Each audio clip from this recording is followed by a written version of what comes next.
Bien, ya estamos de regreso en esta mesa de especialistas en Radio Centro 97.7, donde vamos a analizar los asuntos de la contaminación ambiental, del plan de nuevas contingencias o como deba denominarse, que han anunciado las autoridades de la megalópolis, en fin, todo lo relacionado con estos asuntos que tanta preocupación nos han generado luego de días nebulosos de toxicidad, de preocupación, de no saber qué es lo que sucede. Y sobre esto vamos a hablar hoy con Giselle García, abogada del Centro Mexicano de Derecho Ambiental. Giselle, buenas tardes. ¿Qué tal? Buenas tardes. Bienvenida, Giselle. Muchas gracias. Con Sandra Mejía, responsable de Legislación y Políticas Públicas de la Red por los Derechos de la Infancia en México. Sandra, bienvenida. Hola, ¿qué tal? Gracias por la invitación. Gracias. Con Stefan Brodziak, coordinador de la campaña de calidad de aire y seguridad vehicular del Poder del Consumidor. Bienvenido, Stefan. Julio, un gustazo estar aquí contigo, soy tu fan y saludos al auditorio. Muy bien, pues como quieran ustedes empezar, ¿qué nos pasó la semana en estos días tan terribles, Giselle? ¿Qué aconteció? Pues mira, tuvimos una contingencia ambiental que le llamaron extraordinaria, y ahorita sí que retomamos ese tema de ni tan extraordinaria, pero digamos, la llamaron así porque esta temporada sí la conocemos, digamos, en el grupo que trabajamos estos temas de calidad del aire como temporada de contingencias, sobre todo por el tema de la radiación solar, ¿no? Entramos en verano en una época donde hace más calor, más radiación solar, y entonces tenemos muchas contingencias por ozono. Pero esta contingencia que sucedió justo la semana pasada tuvo que ver con otro contaminante, que son las partículas finas, las PM2.5. Entonces, digamos que fue esto, la razón que dieron fue los incendios forestales, ¿no? Tan cerca de las zonas urbanas, y fue lo que detonó esta contingencia por PM2.5, que pues trajo a la luz el hecho de que no había un protocolo específico para este tipo de contaminantes, digamos que los agarró de bajada, y que pues lo alarmante es que los agarre de bajada, ¿no? Pues sí. Que no existía el protocolo de actuación ante un contaminante tan importante como son las partículas finas, que si quieres también después hablamos de por qué son tan importantes, porque son tan dañinas más bien. Sandra Mejía, agarrar de bajada a las autoridades, con una jefa de gobierno que es científica, que fue secretaria del Medio Ambiente, con un grupo de científicos que están hoy metidos en la administración de la Ciudad de México. ¿Qué sucedió? Bueno, y no solo que es una jefa de gobierno experta en cuestiones de medio ambiente, sino que también es la cabeza del sistema de protección de niñas, niños y adolescentes, y bueno, por mandato constitucional del artículo 4 de que en todas las decisiones de las autoridades se debe de velar por el interés superior de niñas, niños y adolescentes, y pues sabemos que ellos son los principales afectados en estas contingencias. Estefan, ¿cuál es la definición? ¿Cómo andamos en calidad de aire? ¿De la patada? Pues mira, hay diversas formas de responder esa pregunta, ¿no? Sí estamos de la patada, pero es la patada menos contaminante que hemos tenido en los últimos 30 años, ¿no? ¿Esta?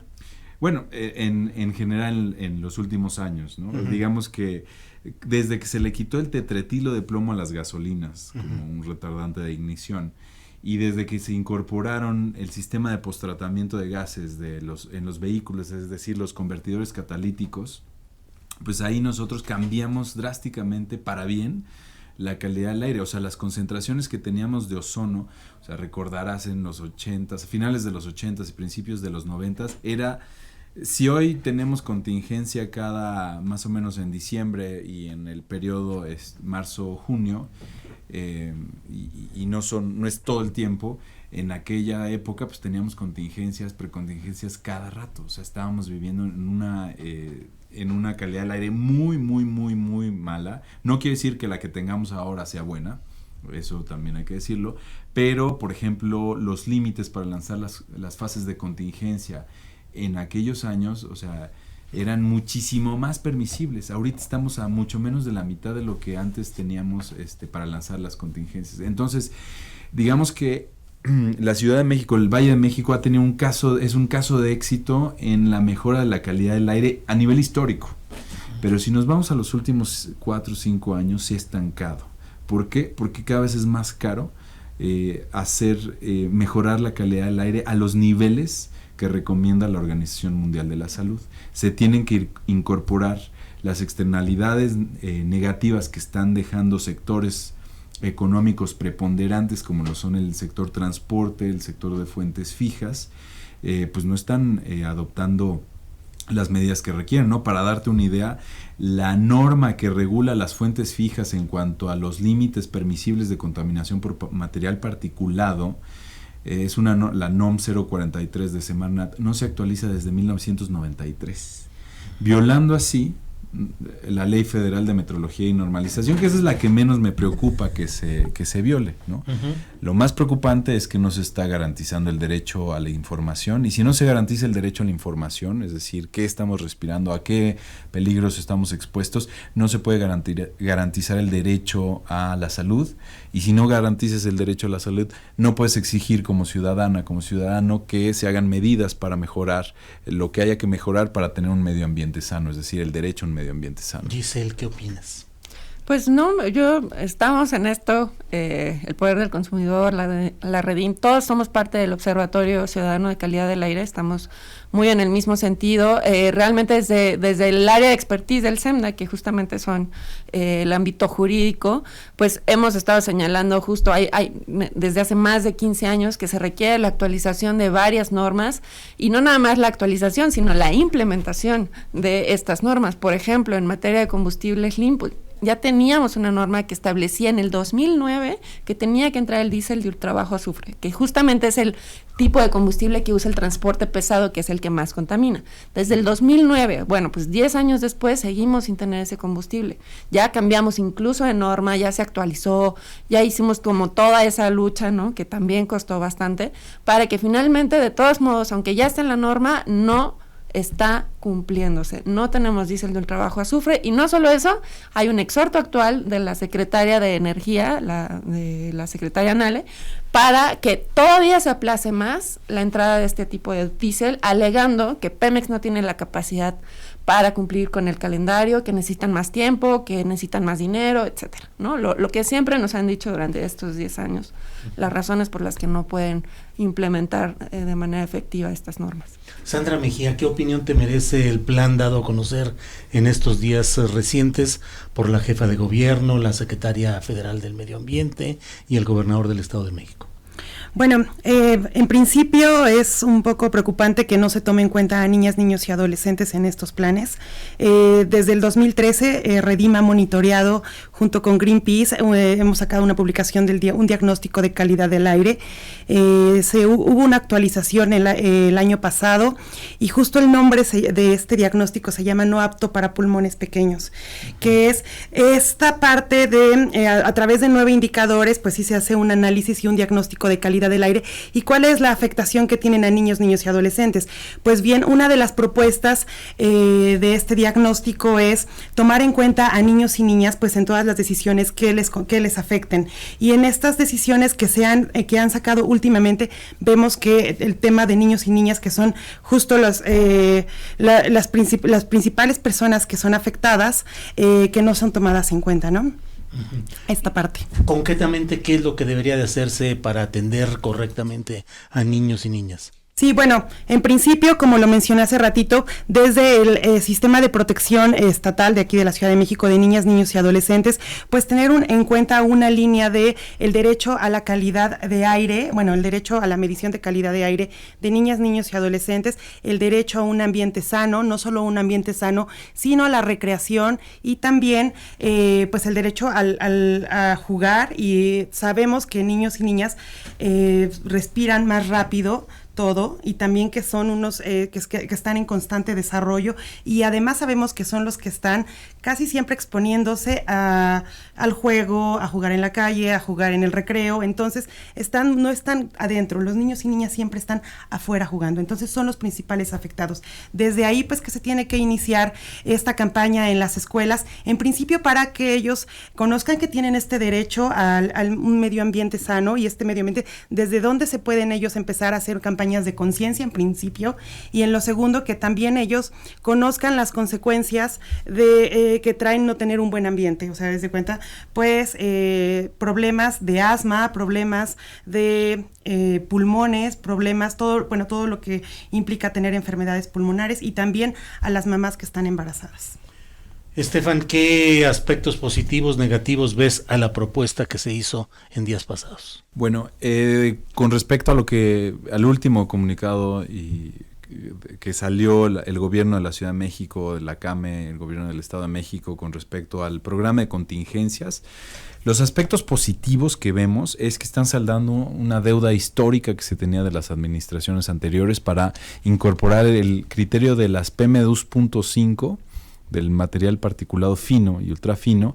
Para que no los agarren de bajada. Exacto, como criterio para activar las contingencias. Eso nos parece un total acierto, ¿no? Y también nos parece un muy buen punto que hayan decidido incorporar el tema del pronóstico de la calidad del aire por ozono. El pronóstico de la calidad del aire es un modelo que hizo el Sistema de Monitoreo Atmosférico de la Ciudad de México, que cruza datos de meteorología con datos de las fuentes de emisiones. Entonces hace un pronóstico de la calidad del aire del día siguiente. Uh-huh. Entonces se incorporó este protocolo, este pronóstico para detonar la fase de prevención. Entonces nos importa muchísimo que se incremente la percepción de riesgo a través de la comunicación de riesgo, ¿no? Con el concatenamiento de derechos que hay con respecto a lo que mencionaba anteriormente, y nos parece muy positivo. Las fallas que le vemos es que no haya incorporado el pronóstico de la calidad del aire por material particulado. Ese todavía nos sigue faltando, aunque ya se incorporó como el protocolo para la activación de contingencias, pero no en la fase preventiva. En la fase preventiva no está en cuanto a que si llegan a más de 135 puntos del índice de la calidad del aire, sí se lanza la fase preventiva, pero no el pronóstico de PM2.5, que es muy importante Y quisiera abundar un poco en lo que comenta Sandra, hablando de qué son las PM2.5, porque ya todos estamos hablando de PM2.5 y muy pocas veces hablamos de qué significa estas, ¿no? Entonces, ¿y por qué son tan peligrosas? ¿Y por qué son tan peligrosas, no? Hablando de qué son el material particulado fino, es esta fracción de contaminantes que significa 2.5 micrómetros. ¿Qué son 2.5 micrómetros? El grosor de un cabello está entre 60 y 70 micrómetros. Entonces estamos hablando de que el grosor de estas partículas son del 3% del grueso de un cabello. Entonces, para dimensionar por qué son tan peligrosos. Ahora, la otra parte, la caracterización de estos contaminantes, ¿qué contienen? No es, o sea, son muy diversos, se conocen como un vector de contaminantes. ¿Qué quiere decir esto? Que son un vehículo al cual se suman diferentes componentes que pueden ir desde metales pesados, o sea, plomo, tungsteno, hidrocarburos policíclicos aromáticos, que son el benceno, tolueno, sileno, etilbenceno, que son extremadamente cancerígenos, y pólenes y partículas de cemento y todo esto. Entonces, la bronca que tiene esto, el gran peligro, sobre todo para los niños y niñas, es que reduce el desarrollo pulmonar de los niños y niñas. Por eso es peligrosísimo para ellos.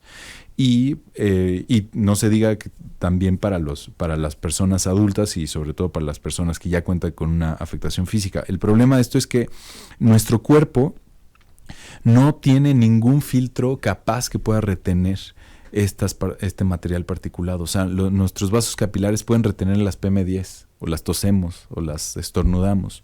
Las PM10 son justo las más grandecitas, las que el polvo, ¿no? Uh-huh. Por eso decían que usar tapabocas no servía de nada, porque el tapabocas te sirve para partículas más grandecitas. Para las 2.5... ¿No hay mascarilla que proteja de eso? Pues, bueno, sí hay mascarillas, pero tienen que ser más, o sea, cubrebocas no. O sea, un tapabocas sencillo. O sea, para las PM10, chance te sirve. Pero para PM2.5 necesitas algo, protección industrial, digamos, ¿no? O sea, como las mascarillas que venden ahí en las tiendas de pintura para aplicar barnices, esa... Así de Darth Vader. Así de Darth Vader, es más, yo invito a la población a que las utilicen para incrementar la percepción de riesgo y que se ponga este tema. Giselle, ¿qué observaciones tienes en el término, en el ámbito jurídico? ¿Cómo queda? Somos expertos en hacer leyes y en hacer señalamientos y todo, y 130 grados más 150 y entonces bla, bla, bla. Y en la práctica seguimos viendo los vehículos aquí contaminando, seguimos viendo las fábricas funcionando, y yo mucho me temo que más allá de los buenos propósitos de los planes anunciados la semana pasada, pues nos vayamos a topar con la realidad de siempre, de la simulación, de la apariencia, del efectismo y de ir dejando para más adelante la solución de fondo. No, pues justo ese siempre es un riesgo, yo creo, en cualquier aplicación normativa. Y en México en general, ¿no? No nada más en la Ciudad de México o en alguna región en específico. En todo México tenemos un problema de aplicación de ley, un problema de implementación de planes públicos, también de políticas públicas. Sin embargo, creo que algo que también es importante decir es que si bien se han hecho bastantes esfuerzos en lo local, ¿no? En la Ciudad de México, y pues un poco integrado ahí el Estado de México y un poco entre comillas también, pero bueno, pues sí. Falta la integración de los demás estados de la CAME, falta Hidalgo, falta Tlaxcala, falta Morelos. ¿Por qué? Porque funcionamos como una cuenca atmosférica, o sea, para el ambiente, para respirar aire no hay demarcaciones políticas, no es como, bueno, voy a estar contaminado nada más de aquí a Coajimalpa, o sea, no. Es realmente una cosa de que funcionamos como una cuenca atmosférica, y de nada sirve que se tomen acciones locales si no se integran realmente todos los estados. Para empezar, los que integran la CAME, y pues ya después que esto se ha implementado en todo el país. De hecho, hay ciudades con peor calidad del aire que en el Valle de México, ¿no? Y que ni siquiera estamos hablando de ello porque, para empezar, no tenemos datos, no hay monitoreo, no sabemos por cuánto están sobrepasando los límites, ni siquiera, ¿no? Desde el inicio no podemos... ¿Cómo qué ciudades? Pues, por ejemplo, Jalapa tiene grandes problemas de calidad del aire, pero eso, no tenemos como datos bien exactos porque el monitoreo está ahí como muy dudoso, ¿no? Ciudades también en el norte que, pues, o sea, además se conjunta una serie de cosas, y por ejemplo, si estás cerca del desierto, esas partículas finas, lo que te decía, el polvo, ¿no? Siguen siendo partículas finas. Pero no hay sistemas de monitoreo que te digan, no necesariamente porque tengas muchos coches puedes tener una pésima calidad del aire, sino pueden ser una serie de factores tanto naturales como humanos, por así decirlo, que cuando se conjuntan dan un desastre, y el problema es que el problema es que no sepamos que tenemos un desastre, ¿no? Sandra, ¿cuánto tenemos que esperar para ver los impactos negativos en la salud de los niños por esta causa, o estamos creando una alarma injustificada?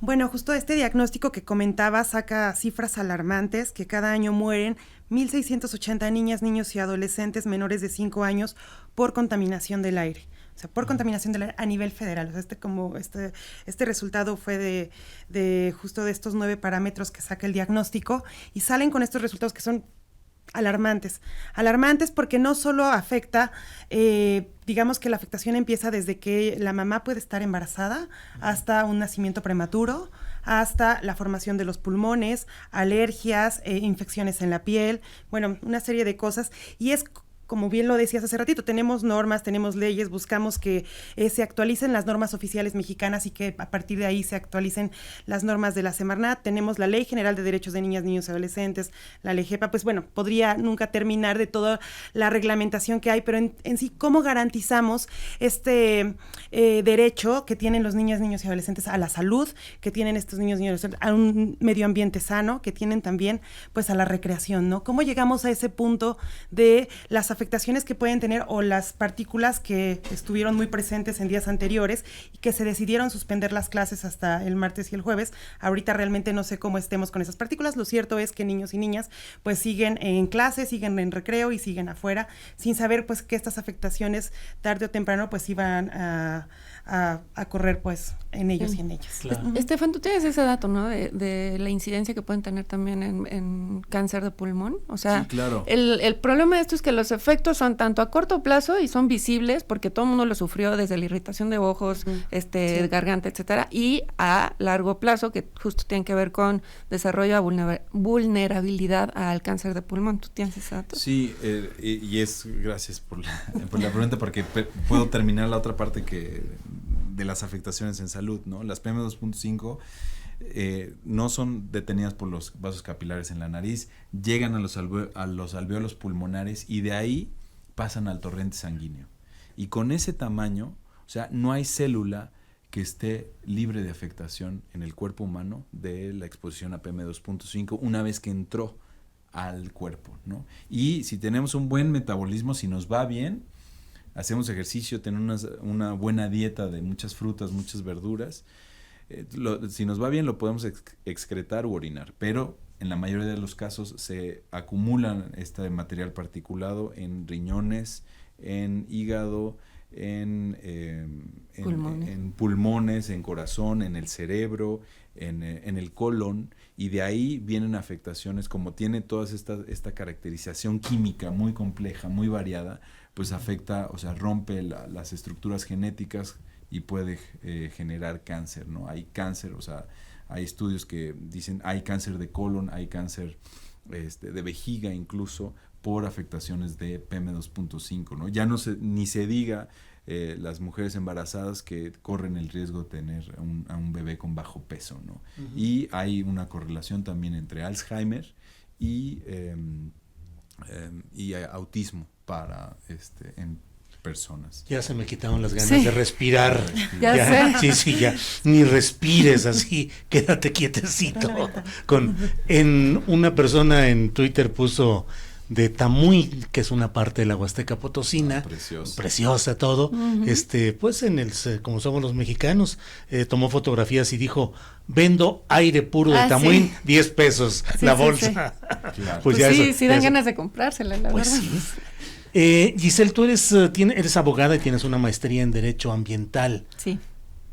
Los ciudadanos, ¿qué podemos exigirle en términos jurídicos al Estado mexicano por estos daños a la salud?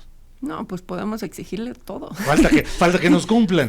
No, o sea, en realidad, bueno, esa es mi opinión como abogada tal cual, ¿no? O sea, nos hace falta mucha cultura jurídica, lo que llamamos cultura jurídica, es decir, saber que este tipo de cosas tienen que llegar a los tribunales, saber que este tipo de cosas, tenemos un marco legal, ¿no? A partir de la reforma en derechos humanos que nos permite decir, tengo derecho a un medio ambiente sano, y ese es argumento suficiente para pedirle a un juez que, una serie de medidas, ¿no? Que cancelen, no sé, algo que no sea adecuado para proteger a la salud, o que cree algo que sí es adecuado para proteger la salud y el medio ambiente sano. En general, creo que tenemos esa concepción y no es de a gratis, ¿no? También el sistema judicial mexicano, pues, podríamos aventarnos todo un debate también sobre eso. Un maratón. 48 horas seguidas. Exactamente, sobre la efectividad del sistema judicial mexicano, pero también es verdad que ese desgano, como que estamos súper desilusionados, ¿no? Nos hace pues esto de, ay, no, qué flojera, ¿no? O sea, sí tengo una afectación, pero pues nada más de pensar en todo el proceso legal que eso pudiera llevar, pues ya ni siquiera llegué al paso 1, que es presentar como una demanda.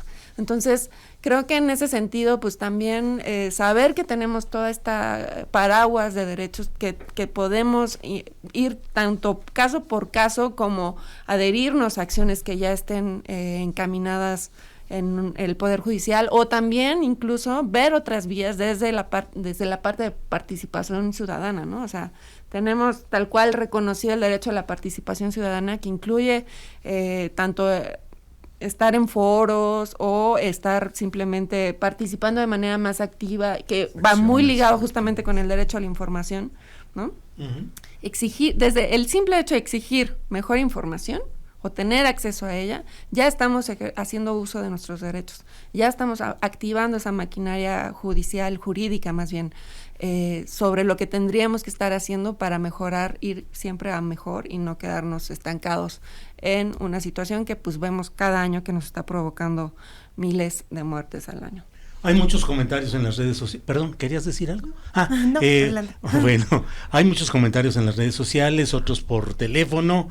Don Juan Pérez desde Iztacalco nos dice, con la contingencia que tenemos, al personal de Ecopark lo hacen trabajar todo el día en la calle sin protección de salubridad. Es una empresa que no da prestaciones como Fonacot, utilidades, recibo de nómina y el material de trabajo es deplorable. Don Félix Salinas desde Chimalhuacán dice, de nada sirve que se tomen medidas drásticas ante la contingencia si hay muchas combis del servicio público que no tienen placas ni verificación y circulan en la Ciudad de México. ¿Cómo les permiten circular? Doña Evelia Arias nos dice, la contaminación la ocasiona la quema de pastizales. Y por otra parte, Arturo Memoc nos dice respecto a la contaminación, no pierdas de vista los camiones a diésel. Soy taxista, tengo asma y te puedo decir que ves estos camiones por todos lados contaminando sin ninguna restricción por parte de las patrullas ecológicas. Sí. Son muchos de los comentarios que hay en este sentido.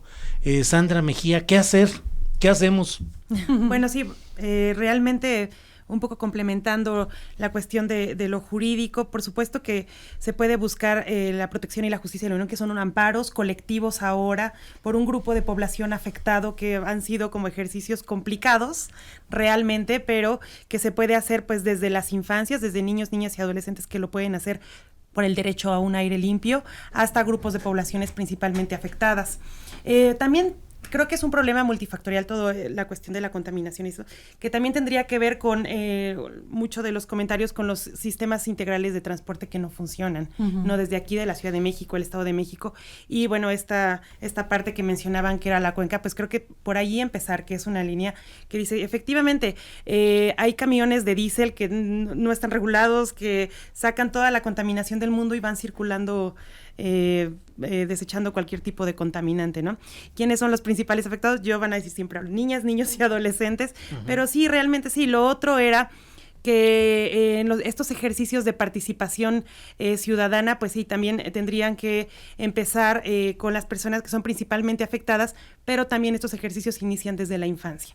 ¿Cómo hacemos a ciudadanos que realmente participen en estos ejercicios? Pues esos ejercicios democráticos empiezan desde niñas, niños y adolescentes. Estefan, ya no sé si me estoy poniendo filosófico o fisiológico, pero te pregunto, ¿se puede pensar bien con esta calidad del aire? ¿Se puede trabajar bien y sobre todo se puede convivir? ¿Puede haber una convivencia social sana con este aire o esto añade ingredientes negativos a la pésima convivencia y al estado general de irritación y de enojo que tenemos los mexicanos? Bueno, con respecto, por ejemplo, hablando de las PM2.5 y de las afectaciones que tienen para los niños y niñas, al no permitir el desarrollo adecuado de sus pulmones, ¿qué quiere decir esto? Que les va a llegar menos sangre, menos oxígeno a todo el cuerpo, incluido el cerebro, desde luego, que recordemos, el cerebro se lleva el 20% de todo el material que consume en nuestro cuerpo, ¿no? Tanto en glucosa como en oxígeno, se lleva el 20%. Y no le está llegando de forma adecuada. Entonces ya estamos ahí vulnerando el derecho a la salud, el derecho a la educación, el derecho, porque no estás generando condiciones para la garantía y el acceso a otros derechos, ¿no? Entonces sí, efectivamente, pues ya se ve aminorada, simplemente por el hecho de que no puedes salir a jugar, ¿no? O sea, qué dolor para los niños, ¿no? Que no puedan salir al recreo, ¿no? Y tengan que estar encerrados. ¿Por qué? Por culpa del mal que hemos permitido que prevalezca, por no incorporar los sistemas, todo lo que se tiene que hacer, ¿no? Que hay que decirlo, el problema de la contaminación atmosférica es un problema de vivienda y de ordenamiento del territorio, Julio. ¿Por qué? Porque y eso tiene que ver con el sistema económico que tenemos, ¿no? Que la vivienda ha perdido el carácter social para cumplir una necesidad social de la población, para tener ahora un carácter especulativo sobre la renta, ¿no? Entonces eso ha elitizado los centros residenciales y de paso los núcleos de trabajo y ha empujado a la población que va a esos núcleos de trabajo a las periferias, induciendo al aumento de las necesidades de movilidad de la población. Entonces ahí ese punto también lo estamos tocando en nuestro pliego petitorio con respecto a, como parte del Observatorio Ciudadano de la Calidad del Aire, para que se hagan políticas de vivienda, políticas de trabajo que permitan a la población, en la medida de lo posible, encaminarnos a desarrollar centros de trabajo ahí donde la población vive, ¿no? Entonces, cuando cumplamos eso, entonces vamos a tener más tiempo para el disfrute comunitario y de los espacios públicos, que también hay que decirlo, ¿no? O sea, este modelo ha derivado en que construyamos y diseñemos ciudades hechas para el automóvil. Uh-huh. El 90% del espacio público en las ciudades, y no es un problema solo de México, sino del mundo en general, el 90% del espacio público en las ciudades es espacio público diseñado para el servicio particular de transporte, para el auto particular. Sí. Nos escribe CSR Escultura, dice: pregúntale a tus invitados por qué demonios no quitan los topes, arreglan baches y sincronizan los semáforos. Estos 3 puntos generan muchos asentamientos y desde luego contaminación. Hay otra, Luis Castillo, dice: ¿cómo se le hace para conocer el marco jurídico relacionado con la contingencia ambiental que acaba de mencionar la señorita abogada? Y como esto hay muchos comentarios. Sí, bueno, el marco jurídico supongo que se refiere a las medidas anunciadas para la contingencia, ¿no? Uh-huh. Esas fueron anunciadas el día de ayer y ya está de manera pública. Si quieren ahorita les paso el link. Pues te lo puedo pasar a ti, tú lo puedes poner ahí en redes, ¿no? Sí. Les podemos pasar, que en realidad tiene forma como más de presentación, como de PowerPoint, uh-huh. Más como de un documento, pero en general, pues, todas las demás normas, todo lo que sean normas, y para que sea oficial, como su nombre lo dice, debe estar publicado en el Diario Oficial de la Federación. Ahí está todo. O sea, digamos, la premisa jurídica siempre es: si no está en el Diario Oficial, pues no es oficial, ¿no? Claro. O sea, no se puede aplicar. Entonces, todo tiene que pasar por el Diario Oficial de la Federación. Cada norma de las que hemos mencionado, ahí están publicadas. Igual, a veces en una búsqueda rápida de Google, pones el nombre de la NOM y te aparece, ¿no? Claudia Aje nos dice: en Aguascalientes la contaminación es insufrible. En lo que queda de arroyos se encuentra todo tipo de contaminantes, desechos fabriles, ladrilleras, fertilizantes y herbicidas peligrosos ligados al alto índice de suicidios, no solo las vías respiratorias, y no se dice. Raúl Ochoa Pérez dice: repiten el mismo error en cuanto a los vehículos. Las personas que tienen un vehículo con holograma 0 y 00 van a adquirir otro para poder circular en los días en que el primero no pueda, y en algún momento estarán circulando ambos y se abandona el metro y el trolebús. ¿Estamos alarmando a la gente? No. Bueno, a ver, sí estamos alarmando a la gente, pero estamos completamente justificados por la evidencia científica que hay, ¿no? O sea, para darte un ejemplo, en el 2012 el Instituto Nacional de Salud Pública hizo un estudio en tan solo 13 ciudades del Sistema Urbano Nacional para analizar los efectos en salud, en mortalidad específicamente, de la calidad del aire. Y determinó que tan solo en estas 13 ciudades, que comprenden más o menos entre el 35-40% de la población, o sea, no estamos hablando de un porcentaje mayor, tan solo en estas 13 ciudades para el año 2012 se contabilizó más de 17,700 muertes, cuando menos, por afectaciones a la calidad del aire. Entonces, nos da gusto de que estemos alertando a la población, alarmando a la población, porque sí, hay que incrementar la percepción de riesgo entre la población, porque la calidad del aire sí está matando a las personas, sí está reduciendo la calidad de vida de las personas, de los niños, de las niñas, de los adultos mayores, de las personas con discapacidad. Nadie está libre, no hay umbrales, y esto lo ha sido muy enfática la Organización Mundial de la Salud. No hay un umbral debajo del cual no haya afectaciones a la salud. Y justo eso tiene que ver con lo que hablábamos anteriormente, con digamos, cultura jurídica que yo le decía, ¿no? Si no tenemos la conciencia de que estamos siendo realmente afectados, o sea, que hay una afectación real a nuestra salud, igual tampoco nos llega como la motivación suficiente para empezar a exigir de manera jurídica el hecho de que se respete el derecho a un medio ambiente sano, el derecho a la salud que tenemos, el derecho a la información, toda esta gama de derechos que muchas veces nos tienen que decir así de cara y a la frente, de frente y en la cara, pues que tenemos un problema de salud pública grave que no se está atendiendo de manera adecuada. Uh-huh. Sandra, hay aquí Mario Humberto Hernández dice: transporte público eficiente y seguro es la única forma de evitar que siga creciendo el parque vehicular. Sí. Se necesitan más incentivos fiscales y facilidades para poder adquirir, rentar vivienda cerca de donde la gente labore. Sí, claro, sí, efectivamente sí, ese es el principal problema que tenemos aquí en la Ciudad de México. Y bueno, también buscar esta promoción de sistemas de transporte no motorizados, ¿no?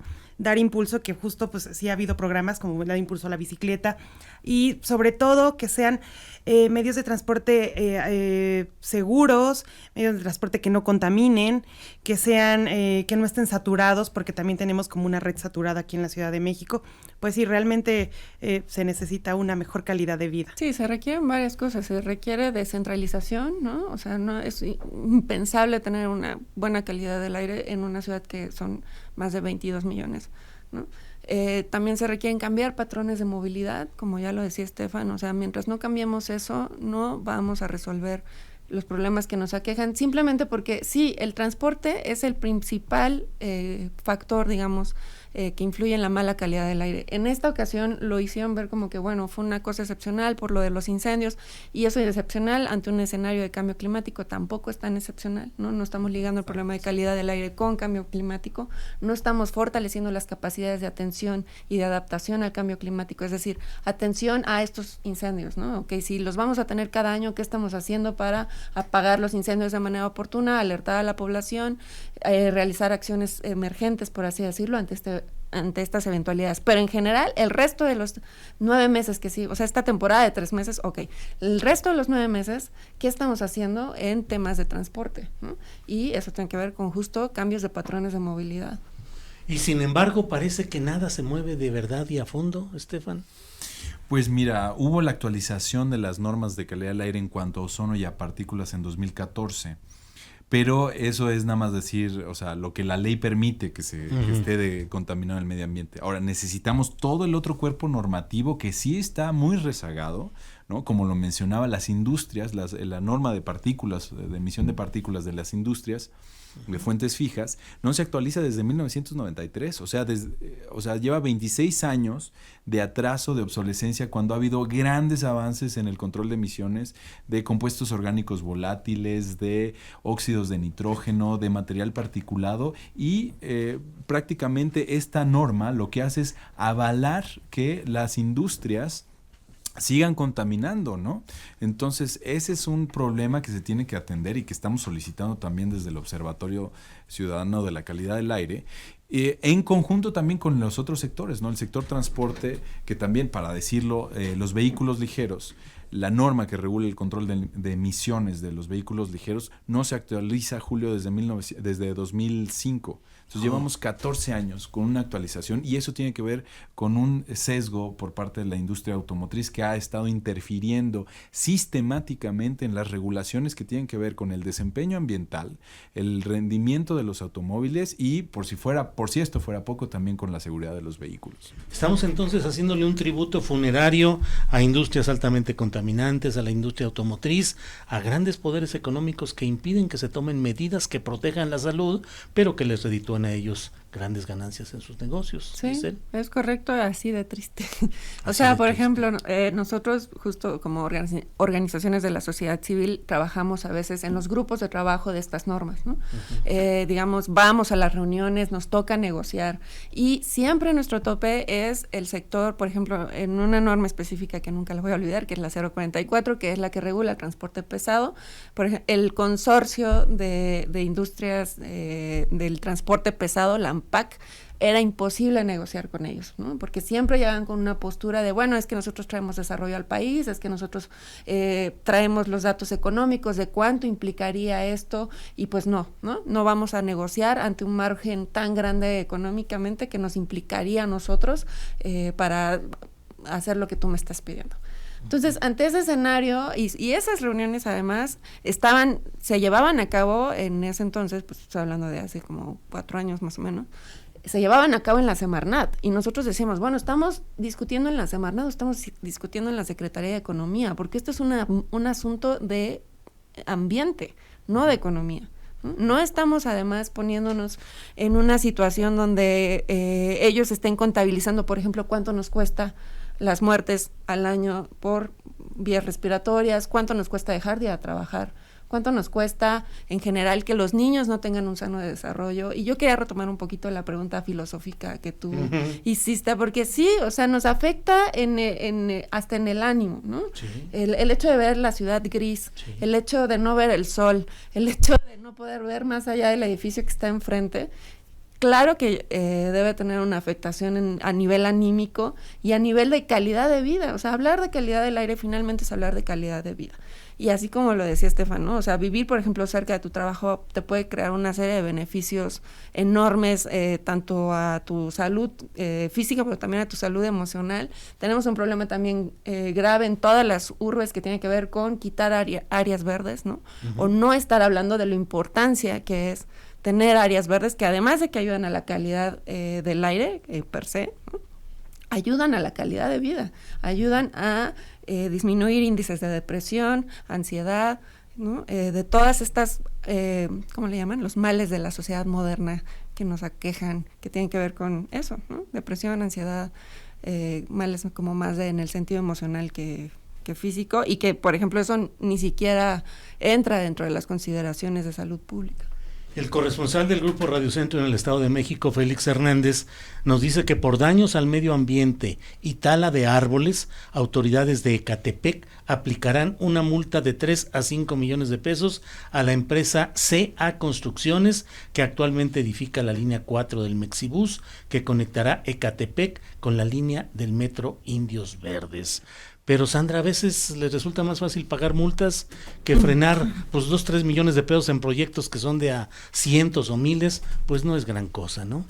Bueno, sí, tristemente nosotros como Redime estamos muy ubicados ahí enfrente de la Cineteca Nacional. Bueno, yo siempre camino ahí por Plaza Coyoacán. Y pues fue muy grata la sorpresa ese día, ese famoso lunes, cuando... Sí. De que esos árboles que están ahí sobre esa avenida, pues ya no había ningún árbol, sobre Mayorazgo, efectivamente, no había ningún árbol. Y bueno, realmente ahí, justo estas multas, justo estos procedimientos, pues ¿cómo se aplican? Si verdaderamente esas multas se aplican, si verdaderamente hay responsables, si hay cuestión de corrupción. Entonces, bueno, empezando por ahí, yo hace ratito decía... y mencionaba este artículo 4 constitucional donde decía que en todas las decisiones del Estado pues iba a privilegiar el interés superior del niño. Pues aquí vemos pues estos resultados, ¿no? Que hay poderes más grandes que tomar decisiones en favor de los derechos de niñas, niños y adolescentes, como la salud. Nos quedan 3 minutos, así es que los invito a hacer un cierre con la idea. Me parece que podríamos preguntarnos, ¿hay camino político para una esperanza de que cambien de fondo las cosas, Estefan, o vamos a seguir más o menos igual?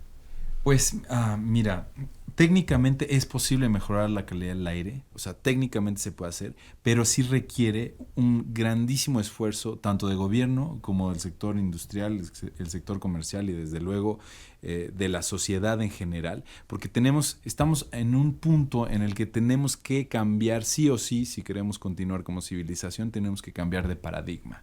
Tenemos que dejar de hacer ciudades para el coche, empezar a hacer ciudades con las personas en el centro del pensamiento, del desarrollo, del diseño, ¿no? Y con eso tenemos que también empezar a verdaderamente fincarle las responsabilidades ambientales y los costos ambientales que se empiecen a internalizar por todos los actores preponderantes que han socializado los pasivos ambientales y lo estamos pagando de la peor manera, ¿no? Que es con nuestra vida, con nuestras muertes, con la pérdida de la calidad de vida, con la erosión de la vida pública, ¿no? Entonces se tiene que hacer y nosotros vamos a alzar la voz para hacer que las autoridades pues ganen un poco de margen político para de verdad ganar las negociaciones que tienen que ganar ante estos actores preponderantes económicos. Giselle, ¿qué esperas que, por ejemplo, en lo que resta de este sexenio pueda conseguirse viablemente? Pues esperamos que se tenga realmente una vinculación del tema de calidad del aire con cambio climático, que se invierta realmente en las acciones de adaptación. Esperamos también que logremos algo en esto tan difícil que sabemos que es el cambio de paradigma, sobre todo en patrones de movilidad, porque es algo urgente. O sea, no es sustentable al nivel de crecimiento que tenemos seguir pensando en el transporte tal cual como lo tenemos ahorita. No va a explotar en algún momento y eso lo tienen que resolver desde ya. O sea, ya explotó, pero va a explotar más. Y tenemos también que hacer una comunicación social efectiva y por eso yo agradezco tanto este espacio que nos has dado el día de hoy, porque necesitamos la colaboración de la gente, necesitamos la colaboración de la sociedad. Va a haber medidas que igual no nos van a gustar porque ya estamos acostumbrados a ello, ¿no? Uh-huh. Cuando nos cambian de repente a algo que ya estamos acostumbrados, pues genera cierta molestia. Pero si entendemos que el beneficio a lo mejor no lo vamos a ver de manera inmediata, pero sí de manera futura y de manera también, digamos, más ampliado hacia las siguientes generaciones, creo que eso será muy importante para lograr estos cambios que se requieren. Sandra Mejía, ¿qué esperarás en este sexenio? ¿Qué esperarías viable?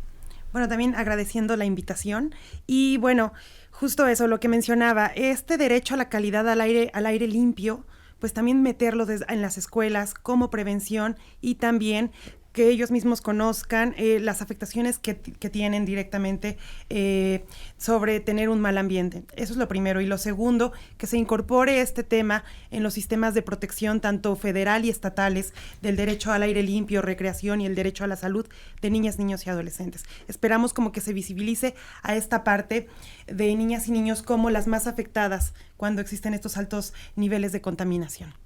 Bien, pues agradezco mucho y estoy seguro que el auditorio también ha apreciado la importancia de lo que aquí se ha dicho, sus puntos de vista, observaciones, datos, analizar lo que está pasando en el medio ambiente, no solo en esta megalópolis, sino en el país entero, en el mundo entero, donde las cosas están en situación complicada. Giselle García, gracias por estar aquí. Muchas gracias, Julio. Sandra Mejía, gracias. Gracias, Julio. Estefan Brodziak, gracias. Un gusto y saludos al auditorio. Muchas gracias.